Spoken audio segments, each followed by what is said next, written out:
Well, that's the President talking today. Yesterday on Newsfeed, he would have seen the head of our public diplomacy, Clayson Moniela, saying they did not believe the decision by Japan to not invite South Africa to the G7 was a snub, rather.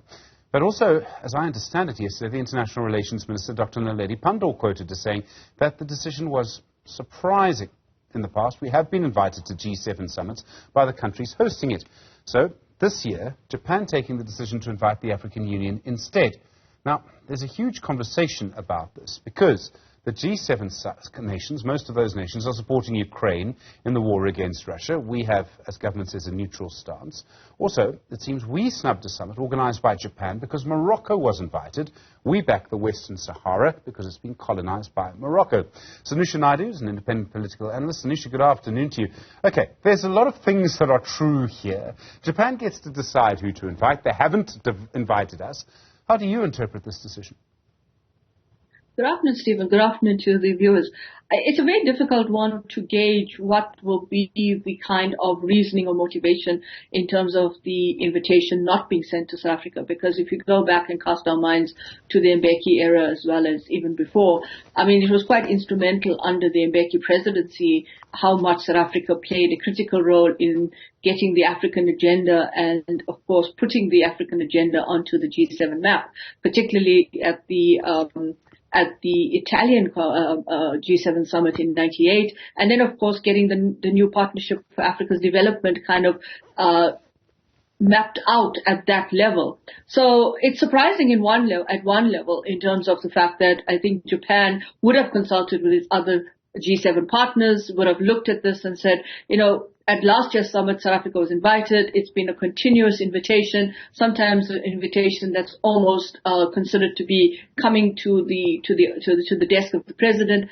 And I think this time around, it raises a fundamental set of questions. What is the iteration? What's the motivation, the reasoning? Some may argue that it's about the Ukraine issue and where South Africa positions itself on that. So others would argue, yes, South Africa took a very interesting stance. It ties in with its foreign policy on the question of Western Sahara and the Moroccan question. At the same time, I think there's a sense of looking at the continent beyond South Africa, and that also raises the question around how much is South Africa leveraging its own kind of positioning, its Africa policy, which is a central pivot in its framework document on the national interest, as well as in its various policy instruments and frameworks on foreign policy. How much of that is now beginning to kind of mature and I wouldn't say fizzle out, but try slowly but surely start to pan out in different ways. Are there other by inviting the chairperson of the AU, it tells you that you're placing that emphasis on the continental body,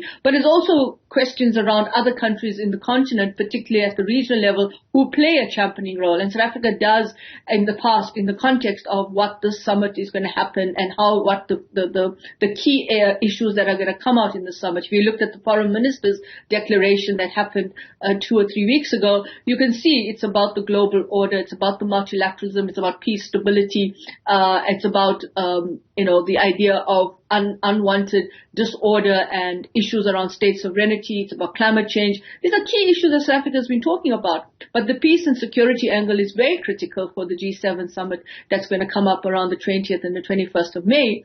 And this is something that if you look at that foreign minister's declaration, there's a whole lot of flashpoints that they've identified in that declaration across the regional blocks, across Africa, across Asia, across Latin America, and of course the front and center of it is Ukraine. And in Africa, I think you need to have those different countries that play critical roles. And they mentioned the Central African region, they mentioned the Sahel, they mentioned Somalia, and so forth. So the question is, where is South Africa also featuring in that kind of pivot around the peace and security stability angle? So Sanusha, I mean, for the G7, for those nations, Russia and Ukraine is probably the most important issue right now for various reasons. Would we, how do I put this? Would we stick out a little bit because of our stance?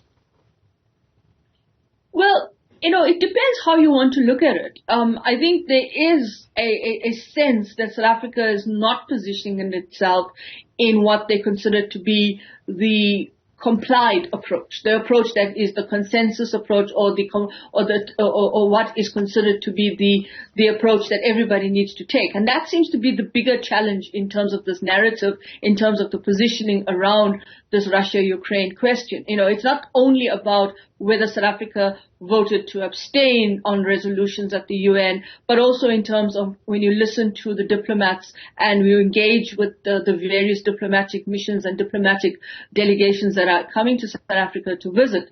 I think the minister yesterday was hosting her counterpart from Norway.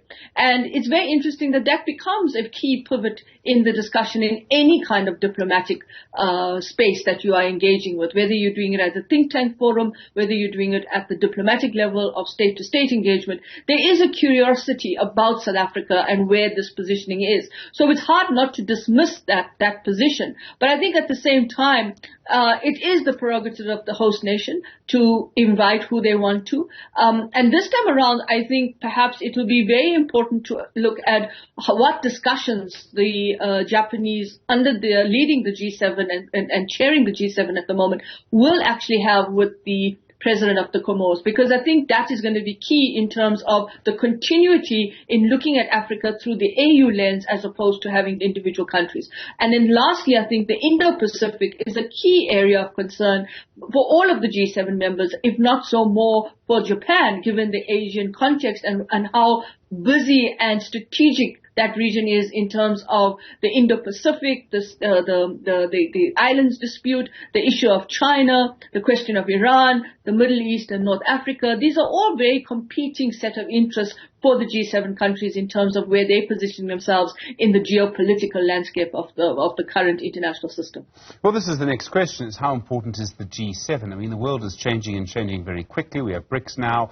I mean, the G7 in a way may be a very sort of early 2000s idea, the world being led by the United States. The world has changed since then. The world has fundamentally changed, I think, not only since the end of the Cold War and the whole Francis Fukuyama's end of history thesis, but I think it's also about the fact that the global balance of power is fundamentally shifting. It's not static, it's very fluid, it's evolving at a rapid pace. I mean, we constantly talk about the unpredictability of the international system today. You saw the 2007-2008 crisis. We haven't really recovered from that. We're actually looking at the IMF report, which talks about global downturn, economic downturn, and its forecasts is very bleak for the global economy.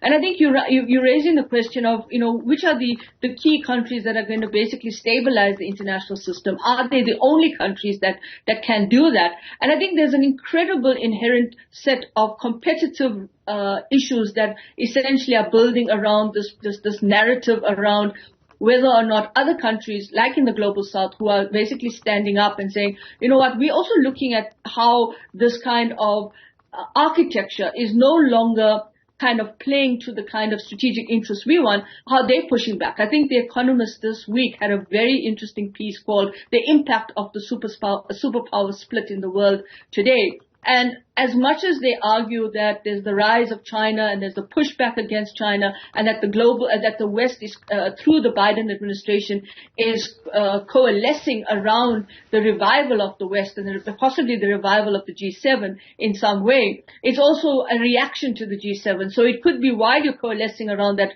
common West approach, it could actually lead to a pushback against that kind of common West identity. Sanusha Naidu, thank you very much indeed. I promised an independent view. I think you got one. I really do appreciate the time.